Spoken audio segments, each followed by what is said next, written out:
नमस्कार.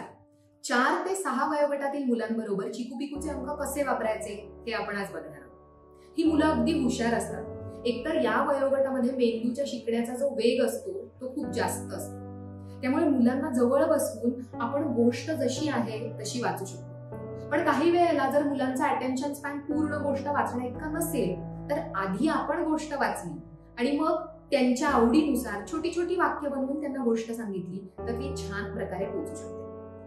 4, 6, 7 असं हळूहळू जेव्हा मुलं मोठी होतात तसं त्यांना बाजूला बसवून ओळीवरून बोट फिरवत फिरवत गोष्ट वाचायला लागली तर ती वाचनाची पूर्वतयारी सुद्धा होते. आपल्याला वाटतं मुलांना अवघड शब्द कशाला सांगायचे, पण तसं नाहीये.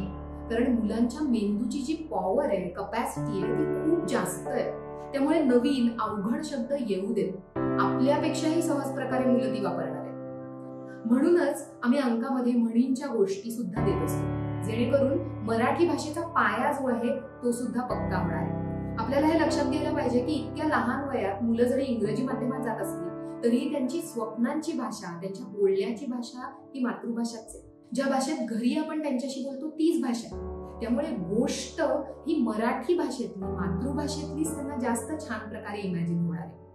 चिकूपिकू मधल्या सगळ्या गोष्टी ऑडिओ स्वरूपात चिकूपिकू जम्मत गोष्टी ऍपवर आहे. गोष्ट चालू ठेवायची आणि गोष्टीचं जे पान आहे ते समोर ठेवायचं. गोष्ट चालू आहे, मुलं ओळींवरनं बोटं फिरवत किंवा चित्र बघत गोष्ट ऐकतायत आणि यातून काय होणार आहे तर मुलांचा भाषा शिकण्याचा जो वेग आहे ते वाढणार आहे.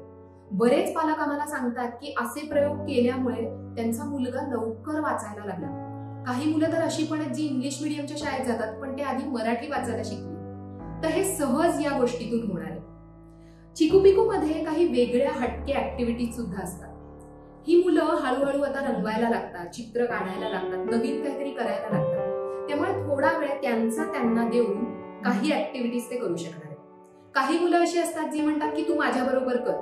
तर तेवढा वेळ आपण काढून मुलांबरोबर जर का चित्र रंगवलं, ती ऍक्टिव्हिटी केली तर मजा येणार आहे. चिकूपिकू मध्ये सगळ्यात शेवटच्या पानावर बऱ्याच वेळेला आम्ही हातांची जादू नावाचा एक सदर देतो. हे कशासाठी आहे तर आजकाल आपण खूप कमी वेळेला हातांनी काहीतरी करून घेतो.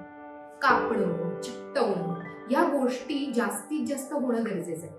त्यासाठी ही ऍक्टिव्हिटी दिली. मुलं लहान जरी असतील तरी आपण त्यांच्या समोर, त्यांच्या बरोबर थोडी त्यांची मदत घेऊन या ऍक्टिव्हिटी करूया. त्यांनी मोटर स्किल सुद्धा डेव्हलप होणार आहे आणि स्वतः करून बघण्याचा आनंद सुद्धा मिळणार आहे. चिकूपिकूचे सगळे जे काही अंक आहेत ते 8 बहुरंगी बुद्धिमत्ता ज्या आहेत, 8 मल्टिपल इंटेलिजन्सेस, त्याचा आधार घेऊन यातल्या ऍक्टिव्हिटीज, गोष्टी देण्याचा प्रयत्न आम्ही करत असतो. याच्यामध्ये काही झाडांच्या गोष्टी असतात, प्राण्यांच्या असतात, निसर्गविषयक असतात, सायंटिस्टच्या गोष्टी असतात. जशी जशी मुलं मोठी होणार आहेत तसं तसं या गोष्टी त्यांना आवडणार आहेत. त्यामुळे मला असं सांगावंसं वाटेल की तुम्ही जे अंक आहेत ते पुन्हा पुन्हा एक 4-5 महिन्यांनी पुन्हा जुने अंक काढून बघा.